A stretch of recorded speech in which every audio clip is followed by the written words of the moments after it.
today. My name is Marian Mikko. And first of all, let's start off some housekeeping rules. Number one, I ask participants to select a preferred language for interpretation. English, French, and Arabic languages are available. You see that little icon down of your screen means that there is interpretation and you find your preferred one. Two, please, participants, rename yourselves by indicating country name followed by first name and last name. Three, I remind participants to raise hand or use chat for interventions and introduce yourselves when to take floor. Four, interventions limited to maximum 3 minutes per participant to allow everyone to speak up, and MPs are always on preferred ones. And finally, number 5, recording is for reporting purposes only. And now we could start. Dear participants, it's a pleasure to open this webinar, which is 4th edition of this important exchange, which has been taking place regularly since May 2022, in other words, 3 years already. Your continued interest and participation speak to the growing recognition of the essential role that parliaments play in advancing the CEDAW Convention and ensuring meaningful implementation at the national level. As I told, my name is Marian Mikko, and I am member of the CEDAW Committee and focal point for the IPU. I have been parliamentarian too, 5 years as member of European Parliament and 2 terms of National Parliament of Estonia, Riigikogu. So altogether I have been and I had that opportunity to be a legislator for 13 years. Dear participants, CEDAW is the International Bill of Women's Rights. 40 years after its entry into force, it remains the reference binding treaty that provides the most comprehensive framework to advance women's rights. Most countries have ratified it, but no one of them have fully implemented it. Many countries have ratified CEDAW with reservations, and a handful of countries haven't yet ratified CEDAW. I'm very happy that Estonia, my country, recently, a few weeks ago, ratified the optional protocol of the CEDAW. It means there are 116 states that have ratified it, but still only 2/3 of those who have ratified CEDAW Core Convention. For about 20 years, the CEDAW Committee has been collaborating with the IPU as we share the common belief that Parliament's role is essential in ensuring the rights contained in the Convention are translated into reality. Through its cooperation, the committee has adopted a unique approach to promoting the role of parliaments. In our most recent collaboration, CEDAW Committee partnered with the IPU in the development of its newest General Recommendation 40, which focuses on the equal and inclusive representation of women in decision-making systems. Now adopted and operational, this recommendation offers authoritative guidance for concrete actions toward achieving parity in political and public life. We have a rich and engaging program ahead, focused on strengthening parliamentary understanding and involvement in advancing the CEDAW Convention and its implementation. In the first part of today's session, we will work to build a shared understanding of the CEDAW Convention and the mandate of the CEDAW Committee, which plays a central role in monitoring states' progress. We have 2 important presentations, one on the IPU handbook on parliamentary engagement with CEDAW, and the second on GR 40 by Ms. Nicole Amelin, the GR's architect. In the second part of our session, we will shift focus to parliamentary engagement in practice, highlighting concrete experiences from members of parliament who have actively contributed to reporting to the committee and following up on its recommendations at the national level. We will hear about the role parliaments can play in bridging commitments with implementation and accountability. So let's start. Esteemed participants, thank you once again for joining us for today's important webinar. We will now turn to our first part of the webinar, which will focus particularly on the CEDAW architecture, namely the CEDAW Convention, the CEDAW Committee, and the essential role of parliaments in advancing gender equality. To start us off, I will provide a brief overview of the CEDAW Convention, CEDAW Convention and the mandate of the CEDAW Committee. As many of you know, CEDAW is a cornerstone of international human rights law for women. It defines discrimination and sets out the responsibilities of states to ensure women's full and equal enjoyment of rights in all spheres. Treaties and conventions adopted by the United Nations provide a foundation that many countries then put into their national legislation. One needs to remember that international treaties and conventions are always superior in the hierarchy of legislative acts. The Convention of Ours states that men and women are entitled to the same fundamental rights, dignities, and opportunities.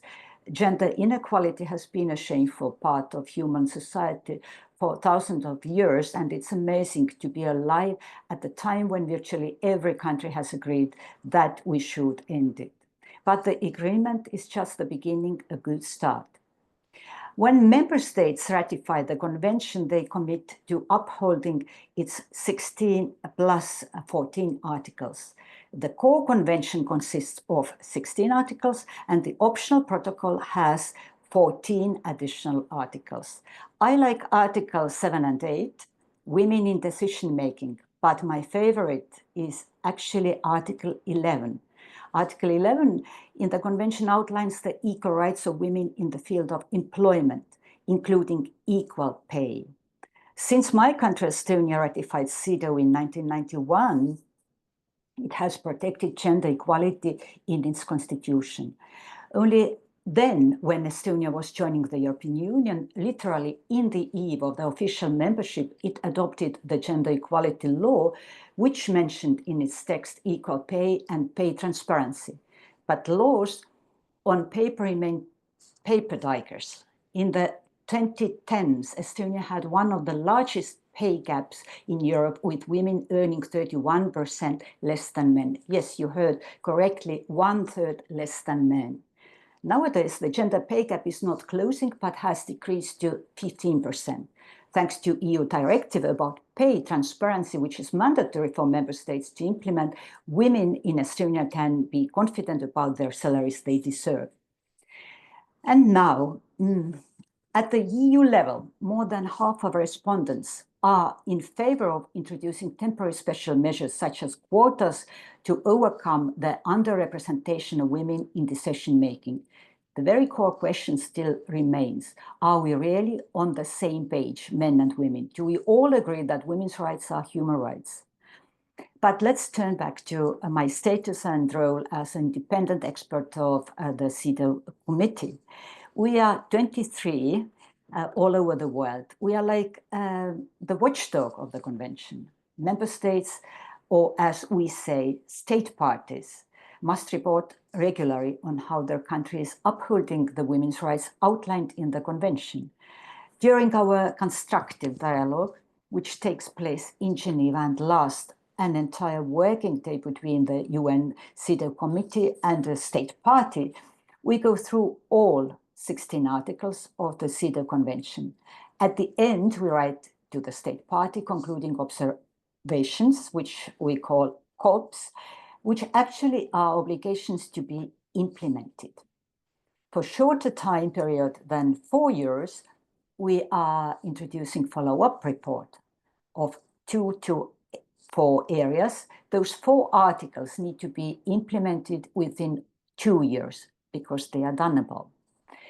Multilateral agreements like CEDAW are important because they define a global standard for human rights, and they are legally binding. So they provide a concrete tool for activists and policymakers who are trying to change laws. Injustice anywhere is a threat to justice everywhere. When it's time for you to vote, remember that economic growth, peace and security and justice around the world depend on women and girls claiming the rights. With that context in place, let's turn to a practical resource designed specifically for parliamentarians.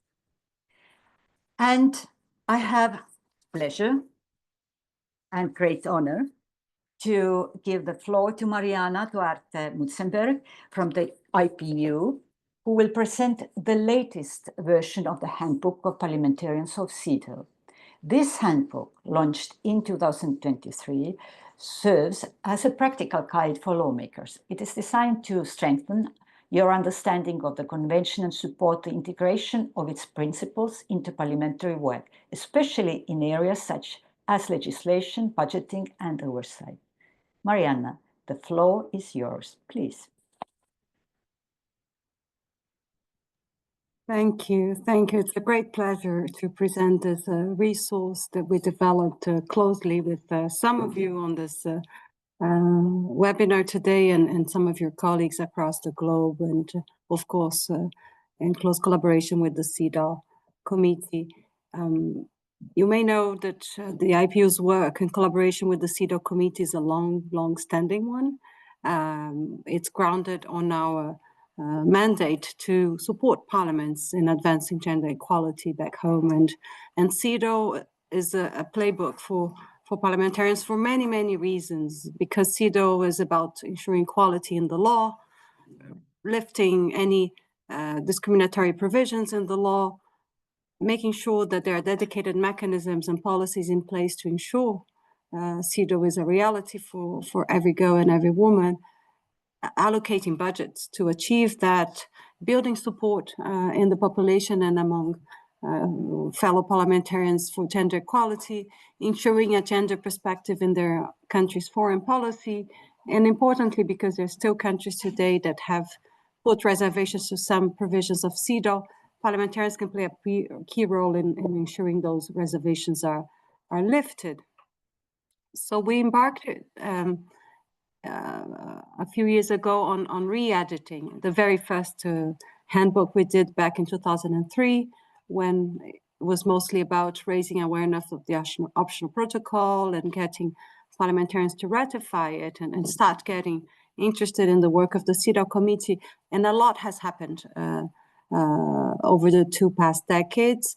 So we worked closely with the Office of the High Commissioner for Human Rights, consulting members of parliament, CEDAW committee members, but also civil society organizations about the good practices and the concrete guidance that could be provided to parliamentarians on making CEDAW a reality. So this is a tool that has some concrete recommendations from the committee, but also concrete examples of how those recommendations are being implemented across the globe. So basically, there's a snapshot of what the convention and the committee are, but also a deep dive into some thematic issues and the role of parliaments in advancing CEDAW and how the IPU can support this. In terms of thematic issues, we took a decision to really focus mostly on some very common issues that every country that we've been working with has been facing. First of all, how do we actually define discrimination and equality? So it's translated into appropriate laws and policies. What does the committee mean by intersectional implementation of the convention, intersecting discrimination depending on the person's own background and the environment they live in? What does the committee mean by temporary special measures? Because we heard oftentimes in our engagement with parliaments that, affirmative action can be discriminatory, but the committee has a very clear explanation of why positive discrimination is not discrimination as per the convention. Important issues, cross-cutting issues like gender stereotyping and gender mainstreaming. So you will find some examples of what the committee has interpreted as being the obligations of the countries with regard to all of these items.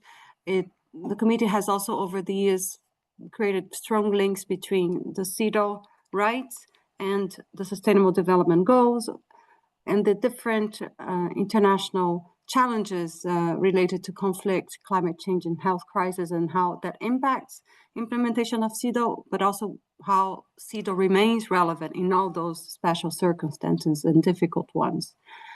And then there are two specific rights in the Convention: protection from violence, including harmful practices and exploitation of prostitution and trafficking, and the area of political and public participation.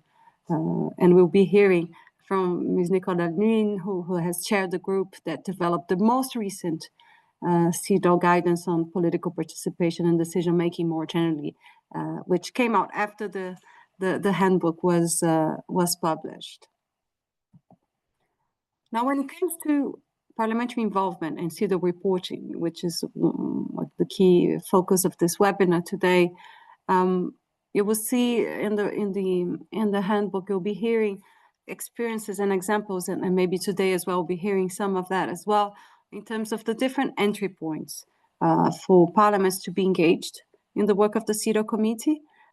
We know the committee calls for a role of parliaments at all stages, and of course, the drafting of the state report is this initial point, but of course, the most important part is parliamentary follow-up to the CEDAW, concluding observations. But from experience, and we'll be hearing from some of you, of course, by involving parliaments from the start of the process, we feel like this creates this continuum of monitoring that happens domestically by parliaments as well, and the implementation and monitoring that's done by parliaments themselves, but also by getting them to the UN to participate in the dialogue. The committee certainly empowers Parliament in ensuring adequate follow-up.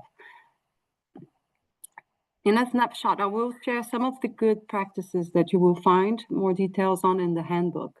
So starting with this report drafting, we've heard a number of examples from, for example, women's caucuses providing input, collecting civil society input and feeding it into the state report to the CEDAW Committee.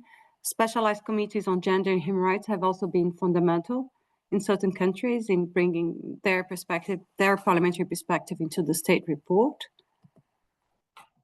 In countries like the Republic of Korea and United Kingdom, there's been an intermediary stage of reviewing the state report before it goes into the committee. And very interestingly, it's part of the gender equality legislation in Korea that mandates that there's this stage of at least presentation, if not vetting, of the state report before it goes to the committee. There are also quite a few and more delegations that include members of parliament. And in two instances in recent years, the delegation has actually been headed by a member of parliament. It's been the case for Georgia and for Latvia, for instance. And finally, when it comes to follow-up, you will see there's a wide range of experiences, ranging from questions to government, as was the case for New Zealand on the gender pay gap, to creating a space for dialogue and including parliaments in the follow-up mechanism that was put in place nationally. That was the case in Namibia. We'll be hearing from the very interesting example of Mexico, and that's also reflected in the handbook, where we've seen there was a statement from the parliament reaffirming its commitment to harmonizing legislation with the CEDAW Convention that we felt was very important. And finally, an interesting example from Brazil that based a decision to set up mandatory training for judges on gender issues on a CEDAW committee recommendation. And last but not least, I just wanted to highlight, and you will find some more information on the handbook, and of course the gender program of the IPU is here to provide more information. The IPU has developed its own approach in promoting CEDAW in the work of parliaments. First of all, we work very closely with the committee. We present reports on the actions that parliaments are taking to ensure implementation and its role in reporting to the CEDAW Committee. We promote, of course, through our letters to the leadership of your parliaments, the engagement of parliamentarians in the different stages of the reporting process. We stand ready on demand to provide any capacity building that may be required, and we facilitate seminars that bring together members of parliament, government, civil society to have this dialogue and to make sure that parliaments are not left aside when it comes to follow up. So I'll stop at that, and I thank you very much for your attention. Thank you. Thank you very much, Mariana, for that very interesting and useful, insightful presentation. We now turn to General Recommendation number 40, a landmark text adopted the CEDAW Committee in October 2024 that underscores the importance of equal and inclusive representation of women in decision-making systems.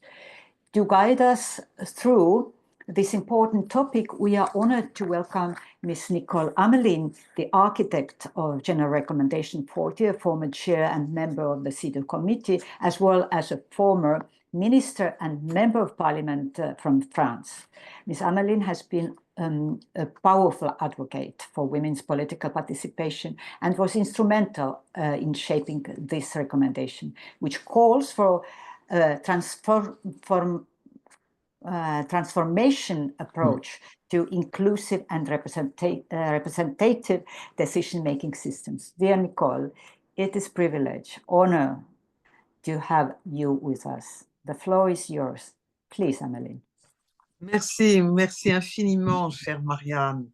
Je suis très heureuse de saluer ton expérience et cette modération parfaite pour cette réunion. Et merci aussi à l'Union Inter-Parliamentary pour cette organisation. Oui, les femmes aujourd'hui doivent accéder à la décision pour elles-mêmes, pour leur vie, pour leurs droits. I'm coming to interrupt you, but just to inform you that we don't have French this afternoon. Ah, okay. Oh, sorry. No problem. Sorry, I was comfortable with the French, but no, it's okay. Thank you a lot, dear Mariana, and thank you, Mariana, for your excellent moderation. Yes, I would like to say that women have the right, the fundamental right today to decide for themselves, for their rights, for their lives. But unfortunately, we know the quasi-absence of them from the decision-making process, whatever the level, local, national, global. It's absolutely unacceptable today because we are at a momentum. We all know that this year is a year of celebrations. Beijing +30, Resolution 1325, Objective ODD 5. And unfortunately, we know that there is no real progress, no concrete progress. A contrario, we know that some backlashes are very, very frequent today in the world, and we have to react with a radical objective. And the GR40 is probably what we can consider as a global response, not only to the situation of women in parliaments, which now is not really, doesn't go in the very good or rapid direction, but a global response to the challenges that the world is facing: climate change, digital transition, peace and security. And the GR40 can be considered as a radical change, a change of paradigm. because it is based on parity 50-50 as an entry point and not only as an objective. And it is a big change. It needs, of course, a political will, because nothing is possible without the will to change the paradigm and to facilitate the emergence of a critical mass of progressive women that can make the difference. And it is the first point, and we consider it is the first pillar. We need a constitutional principle. We need a new legislative norm to make parity 50-50 the new universal reference, the new universal norm. And the Parliament, of course, is crucial in this regard, because it needs a reform, a constitutional reform, based also on an action plan by 2030 to create a sort of accelerator. And it is the first point for us, sort of prerequisite. Secondly, we consider that we need to associate more and more new generations to this evolution, because we cannot transmit a society with so big inequality, so fundamental inequality. Third, we have to take intersectionality as a new principle of governance, considering that women in all their diversity have to be considered in this new system of decision. And we have also to, and this is the fourth pillar, to cover all the sectors, private and public, because it is a global reform, a global response, and we cannot just consider public system and not economy. And especially because we are facing this so important revolution that represents AI. And then we have also to reconsider the concept of sharing power. What do you mean when we speak about feminine minister or feminine responsibilities? So it's something that we have also to keep in mind and to transform and to be absolutely conscious that today stereotypes and culture are very, very contradiction with the concept of equality. We have also to build a new society which integrates in a better way professional and personal responsibilities. And finally, we have, and it is very important for us to associate civil society to this exercise. To respond precisely to the question, I consider that we have to reinforce the cooperation between IPU, CEDAW, and of course parliaments on the methodology to implement the GR40. This GR is not only a sort of explanation of a principle, of a new principle, it is a roadmap, a guidance. And we have to establish new models and new practices. And I think that the first role of IPU, together with the CEDAW Committee, is probably to create a new approach of these questions, to help directly parliaments to have a good reference to propose a legislative reform or constitutional change. And this methodology can be also very important to define new practices. I think really that, and you will see in the GR that we cover all different public policies. And I think that we need absolutely to integrate the principle of parity in each public policy. And probably today with numeric tools, we can imagine to create a digital dashboard, for instance. It would be a very, very strong innovation to have this sort of capacity to follow up, to evaluate, and to accelerate this radical change. And I think that we need it because, again, we are in a special momentum. We cannot leave this year without something very powerful to change the status of women. And parliaments, again, are the main actors. And I remember as parliamentarians that I have been part in the change of the constitution in France to integrate parity. And it has been the beginning of a new culture, of a new legitimacy for women to act. And if we want to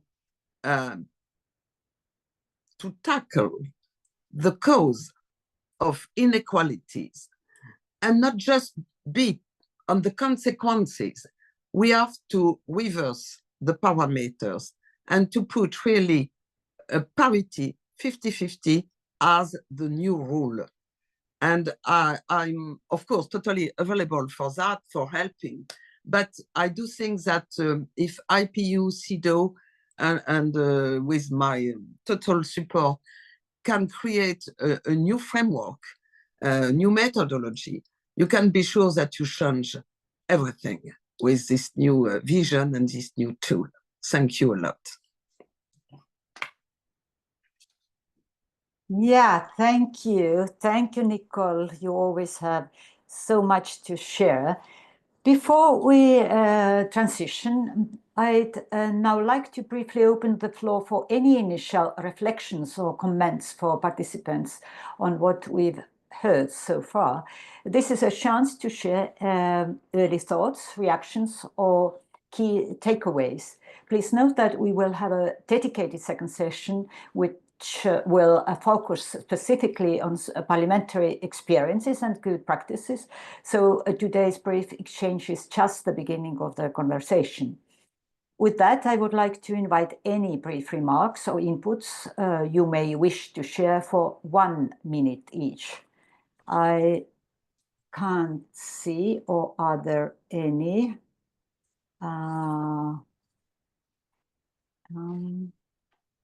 It seems to me that we haven't. Okay, then thank you. And we are going to our second part of our webinar.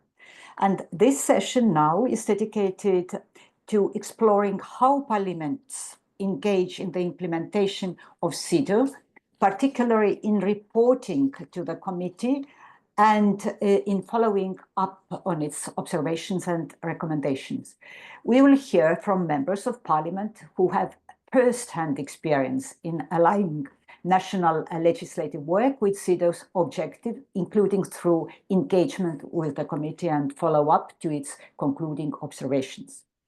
This part of the session is also designed to highlight the diversity of parliamentary practices across the regions and political systems, and how these practices are helping bring the convention to life. Without further ado, I would like to welcome Senator Malu Micher from Mexico, who will reflect on Mexico's experience in promoting inclusive representation and embedding CEDAW's principles into national legislation and public policy. Senator, floor is yours, please. Hola, ¿qué tal? Me da mucho gusto saludarles a todas, a todos desde México. Aquí es muy temprano en la mañana y allá seguramente ya será un poco más tarde. Me da mucho gusto participar con ustedes. Tengo una pregunta. Esta primera pregunta que ustedes me hacen, esta primera intervención, ¿es la que dura nada más 3 minutos o todo lo que queremos compartir dura 3 minutos? Esa es mi pregunta. You have privilege to talk. No le escucho. Up to 7 minutes, if you can, if you want. Muy That bien. is your privilege. Muchas gracias. Muy bien. El privilegio es mío, muchas gracias. Bueno, pues nosotras aquí en México estamos de fiesta. Estamos muy contentas porque tenemos a una presidenta mujer, la primera presidenta de izquierda, una mujer científica, una mujer extraordinaria que se llama Claudia Sheinbaum Pardo. Y ella es una feminista aliada de todos estos temas y nos ha permitido avanzar en pocos meses y también en años pasados en esta nuestra agenda de la CEDAW. Las comisiones legislativas de igualdad de género, tanto del Senado como de la Cámara de Diputados, juegan un rol clave. El Senado de la República, a través de su Comisión para la Igualdad de Género, ha asumido los principios de la CEDAW como una guía para sus decisiones y ha integrado las observaciones del comité en su agenda legislativa para también emitir exhortos e instar al cumplimiento de sus recomendaciones. El involucramiento de esta comisión ha sido fundamental y yo personalmente, como parte del movimiento feminista y acompañada del movimiento feminista, hemos podido transformar el marco jurídico nacional. En nuestra Constitución existe la paridad en todo. Eso quiere decir que desde 2019 se elevó a rango constitucional el principio de paridad entre mujeres y hombres en los tres poderes de gobierno, en el poder ejecutivo, en el legislativo y en el judicial, así como en el ámbito federal, estatal y municipal. Hemos incluido varios tipos de violencias que vivían en nuestras vidas, que estaban en nuestras vidas, pero que no estaban en las leyes. Entre ellas, la otra parte de la incorporación de la paridad tenía que ser el castigo a la violencia política contra las mujeres en razón de género. De nada servía participar si antes, durante y después de nuestras campañas o durante el ejercicio de nuestros cargos vivimos violencia política. Por ello, aseguramos el ejercicio pleno de los derechos políticos de las mujeres. Y también reformamos órdenes y medidas de protección para el objetivo de garantizar espacios más seguros para las mujeres. Pero también tenemos legislada la violencia digital, la violencia mediática y la violencia llamada violencia vicaria, que es un tipo de violencia familiar que no daña directamente a las mujeres, pero daña a todas las personas que la rodean. Además, como presidenta de la Comisión para la Igualdad, he participado en el dictamen y en la aprobación de reformas constitucionales, las primeras reformas que envió la presidenta Sheinbaum a nuestro Senado de la República, así como las leyes secundarias. Y es por eso que concretamente hemos podido, a través de la Unidad Técnica para la Igualdad de Género, llevar una investigación y un análisis de la información legislativa y de la transformación que tenemos que hacer correspondiente. Y por ello no solamente ha sido una parte activa, sino que hemos impulsado avances legislativos que sustentan los compromisos del Estado mexicano en materia de igualdad de género ante la CEDAW.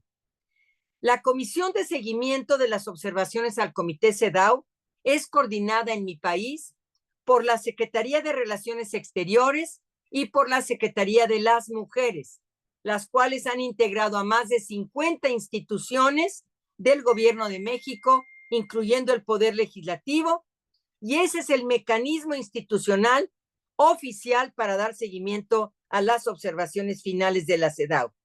Esta comisión funciona como un mecanismo de articulación entre los tres poderes para cumplir con todos los compromisos. También participa el Senado de la República y la Cámara de Diputados. Ahí jugamos un rol clave. Y también la Unidad Técnica para la Igualdad de Género liderea el subgrupo de armonización legislativa que se compone por la Suprema Corte de Justicia, la Cámara de Diputados y la Secretaría de las Mujeres. Yo quiero hablar con ustedes de las grandes reformas que ha enviado la presidenta y que son una realidad en México. Quiero decirles a ustedes que la presidenta ha enviado la reforma constitucional para incorporar la igualdad sustantiva en la Constitución mexicana. La igualdad sustantiva ha sido incorporada en el artículo 4 de nuestra Constitución. También se incorpora en la Constitución el derecho a una vida libre de violencias, con S, porque nunca vivimos una sola violencia, vivimos muchas violencias aunadas al mismo tiempo. También se incorporó la perspectiva de género como una obligación de todo el gobierno para crear políticas públicas con perspectiva de género. Y de ahí también se incorporó la igualdad salarial como uno de los principios fundamentales para la autonomía económica de las mujeres. Estas reformas constitucionales derivaron en leyes secundarias, en leyes que afectaron, por supuesto, la Ley General de Acceso de las Mujeres a una Vida Libre de Violencia, algo fundamental en la Ley de la Seguridad Pública, es obligatorio y está en la Constitución también, que todas las autoridades de seguridad deben estar especializadas y capacitadas para trabajar con las mujeres. Es decir, todas las policías en este país deben estar capacitadas. Y lo mismo, contamos ya desde la Constitución con fiscalías especializadas para trabajar la violencia contra las mujeres en todo el país. Bueno, creo que el gran desafío nuestro es, por supuesto, fortalecer la interlocución del país ante el comité, que son ustedes, visibilizar los avances normativos y legislativos y, por supuesto, garantizar el derecho a tener derecho de todas las mujeres y erradicar todas las formas de discriminación y violencias contra las mujeres, adolescentes y niños. Y bueno, pues uno de los principales retos y desafíos es seguir avanzando en la agenda feminista para que tengamos cumplamos con las recomendaciones de la CEDAW, porque la CEDAW ha sido un faro iluminador que ha guiado nuestro trabajo para avanzar en el acceso pleno al ejercicio de nuestros derechos. Y bueno, pues nosotras consideramos que estamos participando activamente desde la Comisión de Igualdad en la Cámara como en el Senado, pero no hemos creado un comité especial. Simplemente nuestras subcomisiones en esta semana se nombrarán subcomisiones al interior de la comisión para dar seguimiento precisamente a la CEDAW, a Belém do Pará y a las tres autonomías, a la autonomía física, la autonomía económica y la autonomía en la toma de decisiones que nombraremos, por supuesto, en esta comisión. Bueno, pues ya mencioné lo importante de las reformas que envió la presidenta Claudia Sheinbaum y eso nos ha dado un gran avance. Pero quiero decirles que no estábamos en cero. Tenemos refugios para mujeres, tenemos modalidades de violencias, tenemos, por supuesto, agencias del Ministerio Público especializadas y, por supuesto, esta reforma del 2019 en la Constitución es de observancia obligatoria en todos los niveles y ámbitos del poder público, es decir, paridad horizontal y paridad vertical. Y ahora tenemos 50.7 mujeres en el Senado, mientras que los hombres son 49.3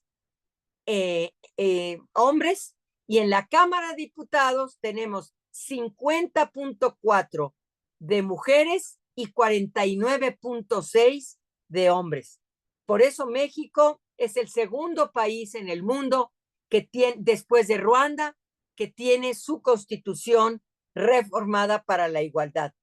Y bueno, pues es siempre importante hacer alianzas parlamentarias, ya que nos permiten, por supuesto, pues el intercambio de experiencias y de buenas prácticas con todas ustedes. Estamos para escucharnos y para avanzar, por supuesto, en todo lo que ustedes nos digan.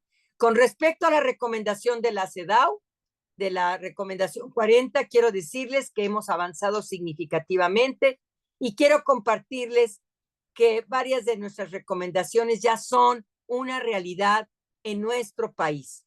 La paridad es un principio constitucional en la Constitución desde 2019 y por ello hay que cumplirlo. Y también tenemos que cumplir una serie de formalidades, como es la capacitación, la especialización a los partidos políticos, a nuestros compañeros y compañeras, que por supuesto del patriarcado no se liberaron. Había muchas resistencias, evidentemente, pero bueno, cuando nos dijeron 3 argumentos. 1, que no éramos capaces. 2, que no había suficientes mujeres. Y 3, que no queríamos ocupar los puestos. Y les respondimos, 1, que ustedes, hombres, no nacieron dirigentes, no nacieron senadores, nadie nace, dice doña Rosario Castellanos, una gran mujer mexicana. Nadie nace, se hace, y ustedes, hombres, no nacieron así, no nacieron senadores. Así es que nosotras también nos vamos a hacer senadoras y dirigentes. Segundo tema, que no nos gusta. ¿Cómo nos va a gustar si toda la vida nos han enseñado que nuestro espacio es el privado y no el público? Y con ello rompemos los esquemas. Y tercero, que no hay mujeres, es mentira. Sí hay mujeres y siempre se acuerdan de nosotras cuando tenemos que ir a ganar espacios muy difíciles o espacios perdedores. Entonces sí estamos ahí en la memoria de los hombres. Por eso creo que estamos trabajando mucho en las reformas legislativas para incluir a las mujeres en las tomas de decisiones y ya nos tenemos cuotas de género. De cuotas pasamos a la paridad y la paridad es igualdad, ya no es cuota, porque hay gente que todavía le dice la cuota de la paridad. No, paridad es igualdad y ya no tenemos absolutamente ninguna cuota. Así es que esta es una oportunidad que yo tengo para compartir con ustedes, pero también es una oportunidad para aprender de todas ustedes y compartir cómo hemos insistido. Ya no somos feministas, somos insistencialistas, que estamos todo el tiempo diciéndole a nuestras compañeras y compañeros que la igualdad paritaria es un derecho consagrado en la Constitución y que todo mundo tiene la obligación de respetarla, de garantizarla, de promoverla y de respetarla. Muchas gracias. Thank you very, very much. That was so passionate, so intelligent, and so inspiring speech. So, Madam Senator, you made my day of all our days. So, but now I open the floor. I open the floor to all members of Parliament, and we are here, by my knowledge, from Angola, Argentina, Cyprus, Kenya, Mexico, San Marino, and maybe somewhere else. And to a little bit guide of that 30-minute forum, I have a few questions maybe to keep into consideration when you take the floor for 2-minute intervention. So first, how is CEDAW integrated into the work of your parliament? 2, more precisely, to what extent does your parliament participate in CEDAW reporting? What are the challenges in this regard, and how can parliament's engagement be enhanced? 3, how is your parliament implementing CEDAW? What priorities are being addressed to eliminate discrimination against women? And finally, number 4, how can the IPU support your Parliament's CEDAW engagement and implementation, in particular in relation to General Recommendation number 40? So who would like to start? Can I see?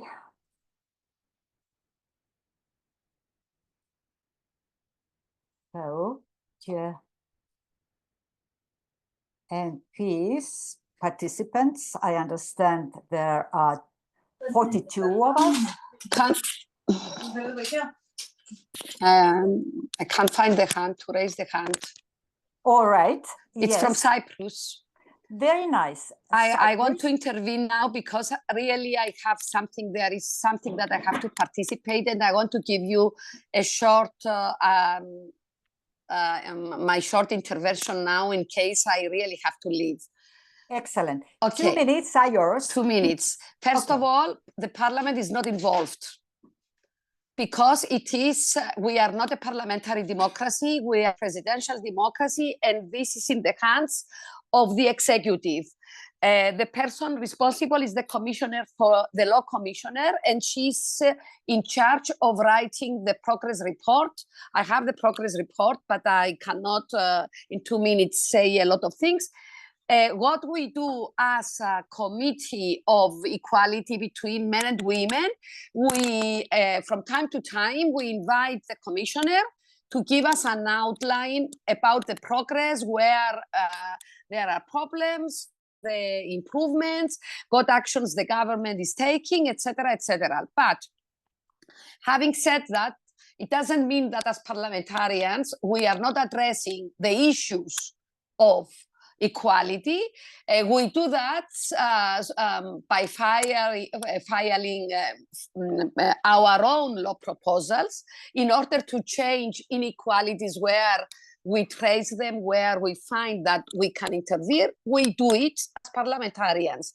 It is, but it's our hand to follow or to participate in the implementation and the reporting of the CEDAW. I just wanted to follow the seminar just to inform you about this, so that you know that when the government, when the country is a presidential democracy, the parliament, at least our parliament, does not have this opportunity. The second thing that I have to say is that Cyprus, our index, the equality index, is 53 something. It's very slow. If you see the equality index of the European Union, that is published every year, we are very low in the participation of women in the decision-making centers. We are only 8 women in the parliament of 56. Unfortunately, when we try to promote quotas, they come under they are not constitutional in Cyprus, quotas. And this is really a barrier because the parties, although they could, they do not promote equality. Even in their lists, there are always less women than men. And the last thing that I want to say is that Cyprus has another big problem. We have a pay gap that is big, but we have also another problem because in the occupied parts of Cyprus where Turkey has the control, there are even bigger problems because now Turkey wants to implement and impose an Islamic approach to schools, will force women to cover their heads, etc. That is something which is in Cyprus, the Muslim community of Cyprus was never a community that implemented Islam in this way. It was a very like the Christians of Cyprus. We do not like the church to be involved in our personal lives and how we do. So we have all of these problems. And as parliamentarians, we are trying to address them by law proposals, questions to the executive to give explanations, or we file the issue to be debated in relevant committees. And in this way, we press the executive to move forward. That's it. Thank you, Alexandra. Thank you very, very much. You raised you raised really very important subjects, and that is taken into consideration in our wrap-up, which I do believe Ms. Nicole Amelin is doing at the very end of our discussion. Now, we have heard a reflection from Mexico, we have heard a reflection from Cyprus, but as I told, there are a few more MPs from Angola, Argentina, Kenya, San Marino. Is there any other participant MP who will like to rise or reflect what I have said so far? I cannot see. Mariana, maybe you could help me. Is there any flags or hands up? There's a participant from Argentina asking for the floor. Okay, yes, please, Argentina, the floor will be yours, and reflection from Argentina is very valuable. Please. Hola, ¿qué tal a todas y a todos? Espero que me escuchen bien. Simplemente, bueno, Micaela Gentile, de la Comisión de Mujeres y Diversidad de la Honorable Cámara de Diputados de la Nación. En este espacio me gustaría traer la voz de Argentina. Nosotros, la diputada Mónica Macha preside la Comisión de Mujeres y Diversidad en la Cámara de Diputados, entonces me parece importante que quede asentado los problemas que estamos teniendo actualmente, sobre todo desde nuestro lugar en el Congreso de la Nación. Nosotros también tenemos un sistema que es presidencial, que se ocupa el Poder Ejecutivo de llevar adelante las políticas públicas, pero siempre en diálogo constante con lo que es nuestro Parlamento. Esta no es la situación actual que vivimos en Argentina, estamos en las antípodas de la situación que está pasando en México.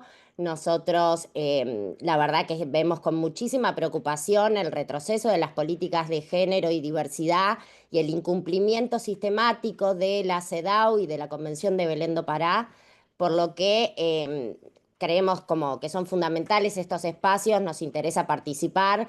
Nuestro rol viene siendo de una visibilización, de una denuncia constante por el vaciamiento de un montón de políticas que lleva adelante el gobierno actual. Hay un desconocimiento por parte del Poder Ejecutivo de las obligaciones que tenemos como Estado para el cumplimiento de las disposiciones de la CEDAW, por eso me parece que muy importante que esto se pueda reflejar. En cuanto al apoyo que podemos recibir de la Unión Interparlamentaria, es mucho, es importante. Nosotras necesitamos que en cada espacio, que en cada foro, que en cada debate se haga mención a la situación de Argentina.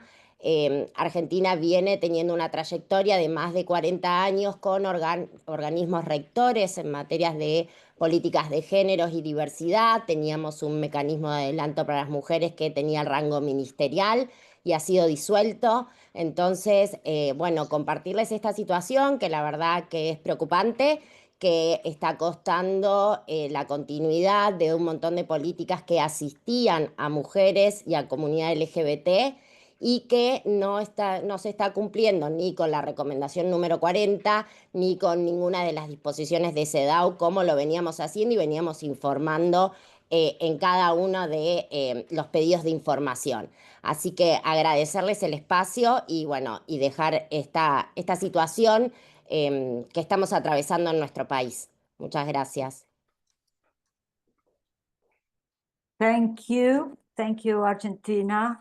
What you said was really sad information, if that is the case, and I do believe that things could change, but Argentina is unfortunately not the only country on this entire globe to get backwards or make regress. That is sad to mention, but reality is like it is. Now, do we have any other participant to to contribute. We still haven't heard African voices. We recently celebrated Africa Day, like yesterday. Ernest murió Sakuluskia.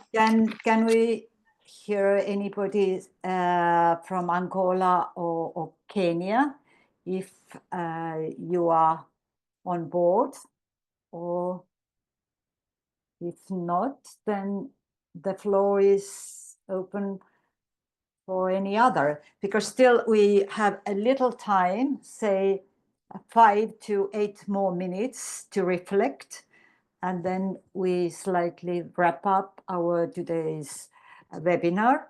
Wrap up will be done by our Honorable Mrs. Nicole Amelin. But Marianne, may I? Yes, you can. Yes. Senator Miche is asking for the floor. Please. The floor is yours, Senator. Yes, please. Gracias, gracias.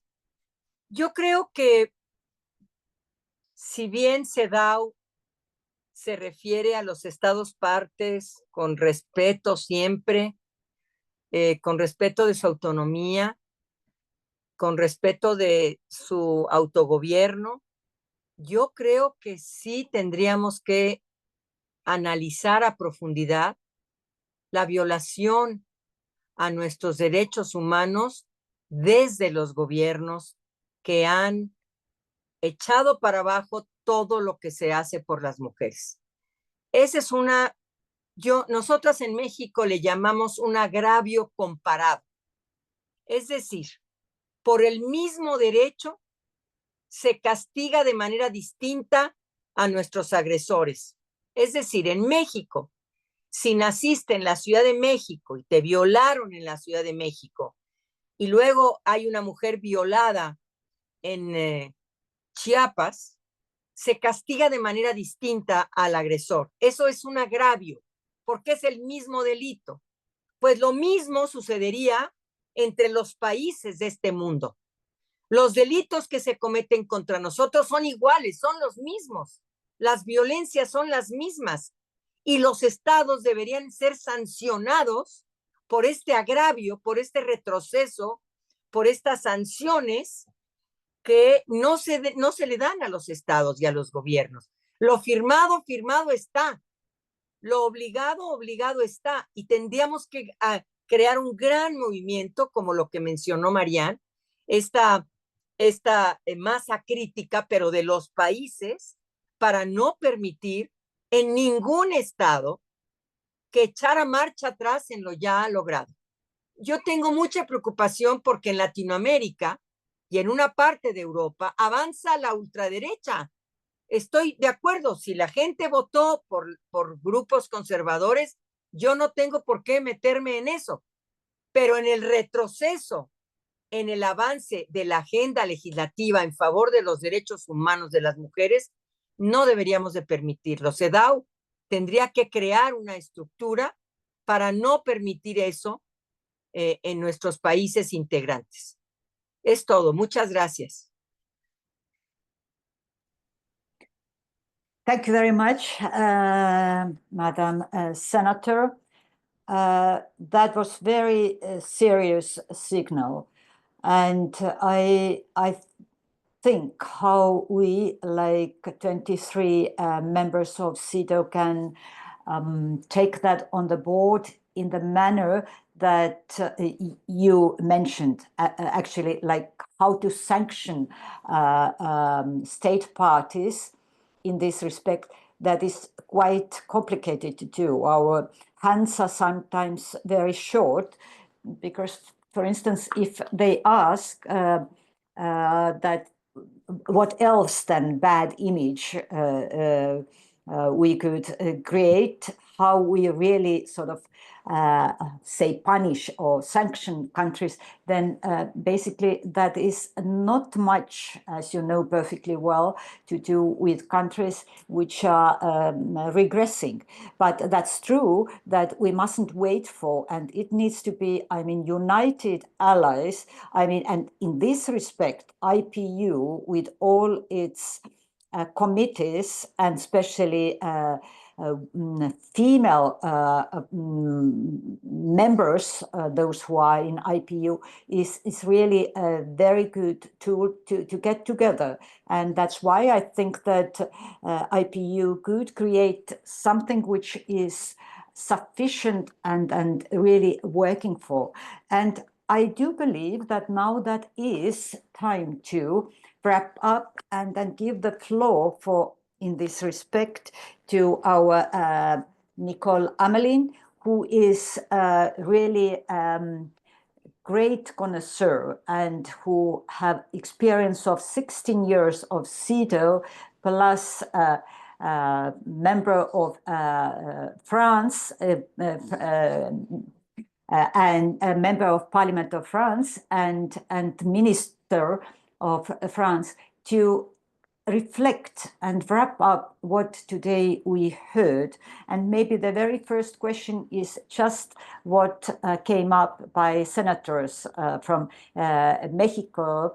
How we could do that really countries who are making wrongdoings, who are really permanently against women and don't let women to realize their potential. What should we do?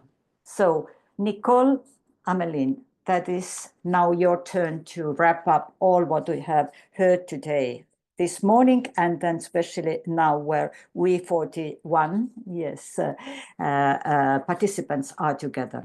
Nicole, floor is yours. Thank you, Marianne. It's true that it is a very serious challenge, because to me, the best response to the backlash is, of course, the emergence of a new critical mass of progressive women all over the world. And the objectives, the right for them to be part of the evolution of the world through political, but also economic issues. But all these presentations are totally fascinating, because they show the important persistent gap and inequality between states, considering the CEDAW Convention and especially parity. And I see that, of course, Mexico is the champion, and we need a champion. But we need, and it is, for me, the first point, a global push. The reason why, I remind that 75 state parties support the General Recommendation 40. We have to use this momentum, because it can maybe not be very, very lasting engagement. So we have to use it very, very strategically. And together with IPU, I think that we have to be innovative, creative on the new tools that can push on this way. Secondly, I think that setting parity as the new universal norm can end this random evolution that we note over the world. Some countries were very, very in advance. Now they are very, very in a sort of pushback. We cannot accept that anymore, because for women's rights, it's a real, totally uncomfortable, but more than that, very dangerous. And we have to stop this random evolution. And I think that mobilization between CEDAW Committee, IPU, states very, very engaged, can really, and civil society, and new generation, we have maybe to enlarge the solidarity on women's rights and women's leadership, and to create a sort of global force. Because I remember that women's rights and women's leadership is not only a fundamental right, it is a force of change, or it is a force of sustainable development. It is a force of peace. And in the preamble of the CEDAW Convention, there is a direct link between equal and inclusive representation of women and peace. And today, facing so many disruptive developments, we need to create this capacity to propose something very, very strong and in line with universal rights.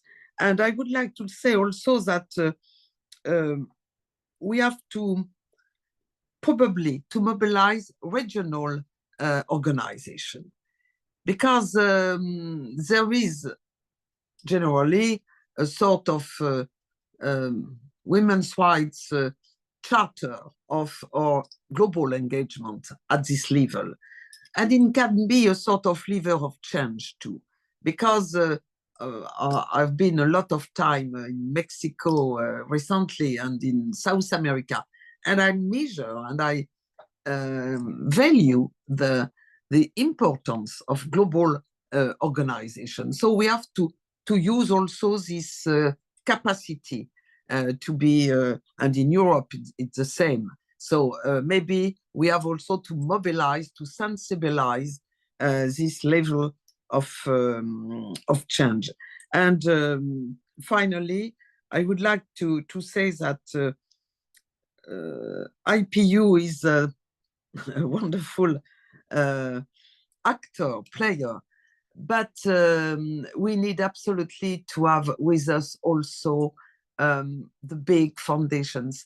When I have elaborated with the CEDAW, the GR40, I have created a large mobilization with UN Women, with foundation. And I think that civil society today can be a lever of change if we are totally able to do with this organization. And the CEDAW Committee is really an interface also between states and civil society. And it is maybe a new orientation that we can do, we can take in order to keep the fundamental rights existing today, but of course, which can be challenged by the new evolution. So let's stay mobilized all together and let's try to create the change for the GR40, which is today on the table, very operational and totally available at all levels, whatever the situation of each country, because it's not parity 50-50. We know that no country, except really very special countries, is not actually realized.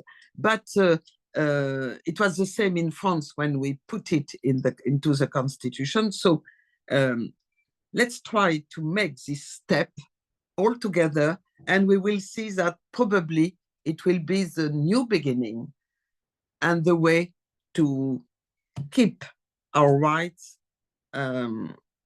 stable. And it is probably the big point today. Thank you. Merci beaucoup, Nicole. Thank you very, very much. And honestly, in our CEDAW committee, we are missing you strongly. And personally, me, I really would like you to be among us. But dear participants, we are coming to the end of this webinar. We would like to thank you for your participation and your rich contributions. And you will receive in the chat now and via email a link to an online survey so you can share your thoughts on how the webinar went and what else you should be covered in such webinars in the future. I thank personally Ilias and especially you, Mariana. IPU team was excellent. I had very nice webinar. That is for first time with IPU.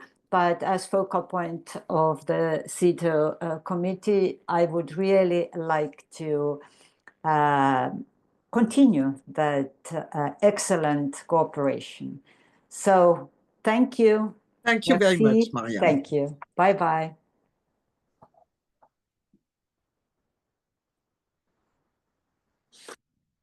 Thank you, gracias.